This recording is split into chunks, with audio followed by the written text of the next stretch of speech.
A biblical perspective on life, culture and current events. This is 2020 on Vision. There's a church in Australia that over 1 billion people have heard their praise and worship music. And you may not know their name, but they're based in Melbourne. And the founder and pastor of this church, which is called Planetshakers, Russell Evans, joins me in the studio today. Russell, welcome. Thank you. It's great to be here. Russell, depending on what style of church you go to in Australia, you may or may not have heard of Planetshakers, but how do you guys quantify 1 billion people have actually heard your music? Well, with our Spotify streaming and our YouTube streaming and all that, so if you look at all the streams and the views, it would be more than that have watched a video, listened to a song, and then you don't even know those who have, they sing it, but they don't have access to it. Amazing. And besides, obviously, the music, you've got a very large, thriving church in Melbourne. Tell us a little bit about the church. Yeah, the church is 20 years old. Planetshakers came out of youth conference, and then God spoke to us to start a church in Melbourne. And the church just turned 20. It's seen people come to Christ who walk down the aisles and say yes to Jesus. We've seen over 120,000 people physically do that in our church services. Man. So that's crazy. That is amazing. Well, my daughter and I were on a little getaway to Melbourne recently, and we went to your service. And what I loved about it was how multicultural it was. I could see different nationalities, and I could see that they'd found a home. They'd found a real community that was embracing them, and they were embracing the community. And it really touched my heart. Yeah, thank you. We have over 150 nations in our Melbourne campuses. 150? Yeah. How many nations are there in the world? That's got to be almost every nation. I think there's about just under 200. Man. So, because I did a survey of the church and I said, what countries are you from? And my family now is pretty multicultural because my son-in-law is Maori and my daughter-in-law is Malaysian Chinese. So... You're definitely international. Yeah. So, Russell, 20 years ago, God spoke to you to start a church. Did you have an inkling or a sense of what he was going to do through that church, or you just stepped out in obedience and boom, here we are? Well, what happened was in 1996, I had an encounter with God, and God said to me, first of all, start a conference called Planetshakers. And I said, God, what's that? And he said, you'll see. So we started with 300 youth. It was a youth conference, 300 day delegates, 700 at night. And within 8 years, we're in every capital city and we had 30,000 delegates. And people were busing, when we were in Adelaide, they were busing from Perth. We had 1,000 people just bus in from Perth. Man. North Queensland, and just these young people emerged into this place. And so my plan was we're going to do conferences all over the world, which we actually do now still. But I had an encounter with God in England in 2002, and he said, leave Adelaide and go to Melbourne and start a church. So it's sort of that happy, scared. I'm happy I'm fulfilling the call of God, but I'm scared what I'm doing. And that's what we did. We took 12 people. First meeting, we had 1,000 people. Second meeting, 500, third meeting, 300. And I'm like, if we keep going like this, it would just be me and the family. But then God just began because we wanted to go for lost people. We didn't want people from other churches coming in, even though we're not against that. Our focus is, let's not move the deck chairs around in the church. Let's plunder hell and populate heaven, as Reinhard Bonnke used to say. And so that's what we've gone after. I love that. Tell me about your encounter with God in 2002. How did that happen? That happened when I was in London. I had been asked to go to the UK to help them start a youth conference because there'd been a Planetshakers conference. And so I'm sitting in the church service that I'm about to preach, and the Holy Spirit says to me, you're going to plant a church in Melbourne, you're going to leave Adelaide.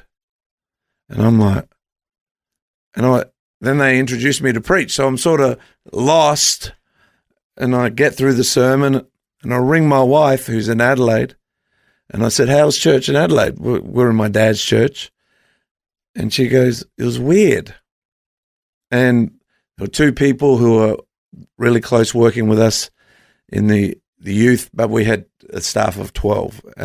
But Planet Shakers Conference had worship started coming out of it, and that was Alex and Henry Seeley. They were part of my staff, and Henry was part of the worship team. They now pastor the Belonging Church, and Alex was sitting in the church service. My wife Sam and Henry come and sat back in the chair after they'd led worship, and they said, she goes, "What's wrong with you two?" And Sam goes, "Nothing, but I feel that our time's up here." Henry goes, "I feel the same. I don't know what that means." So my wife tells me this on the phone, and she goes, "I don't know what it means." I said, "I'll tell you what it means is we're going to go plant a church in Melbourne in 2004. And she's like, "Okay." And so it's like God speaking to me in London and speaking to them in Adelaide. And then all these other people God began to speak to. And what was good in this is when I went to my brother, because he was the pastor of the church, he had taken over from my dad, I said, "This is what I feel." And he started crying. And he said, "It's right." And so we were sent, not went. Come on. And so God has done amazing things. You know, we now average probably at 250 people who come to Jesus every weekend in our Melbourne campuses. Amazing. So God is good. Do you think your brother was crying because he'd been praying for you to leave, or? No, he didn't want me to leave. Yeah. And I didn't want to leave. I didn't want to go to Melbourne. I wanted to stay in Adelaide. I don't. Well, in the natural, I can understand that because Melbourne is a big old city, isn't it? And but thank God you guys went there. You've just had such an impact. Yeah, thank you. Well, now I say the best thing about Adelaide is the road to Melbourne. But back then, the slogan in Adelaide was, or South Australia, "Kick a Victorian," because they used to take all our footballers. So, yeah. But you know, I was in one church for 35 years, so. Leaving all that, everything I'd ever known, my God encounters, all that were in that church. My kids were dedicated in that church, but God had said, "Go." So I call it happy scared. You're happy, you're fulfilling the call of God, but you're like scared what's going to happen. And then God he's just done it. Yeah. So you said you got more than one campus in Melbourne now? Yeah, we have 8 in Melbourne. Wow. That's a lot. Yeah, we have 8, and then we have one in Port Moresby. Cape Town. Our Cape Town campus is 4,500 people. That's blowing up. And then one in Singapore. Yeah. Now, of course, numbers don't matter, but I'm just curious. So how many people are in your Melbourne campuses? 16,000. Incredible. Yeah. Incredible. So, Russell, what's the biggest challenge to pastoring in Australia? What do you think the biggest challenge is? I think Australia is a secular nation, has Christian values, but it is secular. I think they say 6 to 8% of people go to church. So I don't think the issue is people believing in God, it's them engaging in church. They don't mind sending their kids to Christian schools for the values, but then engaging in church, that because church has been perceived as boring and irrelevant.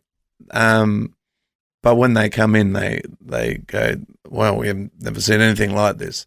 So I think that it's like the opposite of America, because America is so Christianized and has so many people go to church that they just do it out of habit.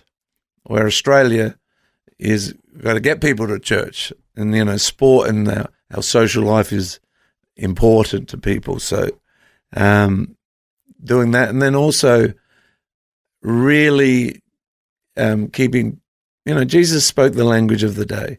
So when he spoke to fishermen, he spoke about fish. When he spoke to tax collectors, he spoke about money. But when he spoke to, but he had power. And so I think the challenge in the Western church is, because you get churches that focus on speaking the language, but they have no power. And then you get churches that have power, but don't speak the language. So I say my skinny jeans couldn't help my mum when she's dying of cancer.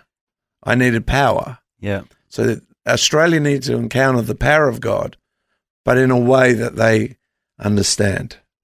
And I think that's the big challenge, not just of Australia, but of the Western Church. Yeah, man, that's a really good answer. So what do you think you guys have done that's worked in Australia? What's helped Planet Shakers Church?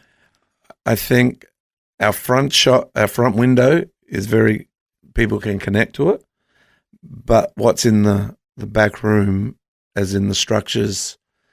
See, Jesus didn't make the church for the consumer; he made it for the disciple. And so we have a process of, people get attracted to what they see, but then they go through discipleship, and so we don't rush people in discipleship. It took Jesus 3 years with 12 people.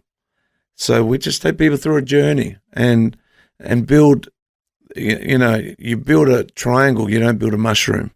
And I think the reason why we've been successful, we've been able to speak the language, but then create community. And community is important to people, and because it's all about people. The reason why we have our front windows and music and the lights and all that is so that people can connect for community. And so I think the strength of our church is the connection, the small groups, the discipleship, and able to reach people. I'm sure that's really encouraging for our listeners to hear that, because a lot of people, let's be honest, they see a big church and they see the smoke machine and the lights and the jumping around and all the good-looking people on the stage and they think, oh, this is shallow, this is so superficial. But to hear you, the leader of which is obviously now Australia's largest church, say that it's all about the back room and the discipleship and the community and the small group, it's really encouraging, Russ. Thank you. Yeah. Well, it's about people. And at the end of the day, we love people. And, the message is about reaching people, but then the community is about creating family. And the church is an army, a family, a body, a bride, and a hospital. And we do all of those things, not just do a bride, because a bride is about when the wedding ceremony is, that's all exciting. That's coming to church on Sunday. But then you got to live together, and you got to become a community, and you got to become a family, and you got to become. It's a hospital. This week I had 4 people they're not from our church, but they're in the community. I got 4 testimonies of people who are about to take their own life, and somebody in our church or one of our pastors had randomly ran into them and stopped them. It's crazy because the world is hurting. We also have Melbourne's biggest food relief centre in our church. Man. So people come in and we don't give them a basket, like a package. We let them shop. And so they come and shop out of dignity, pay nothing, and they come, and it's a first-class facility, and they come through. And, since COVID, equivalent food, we've given over 2 million meals. Man. So, because it's about people. Yeah.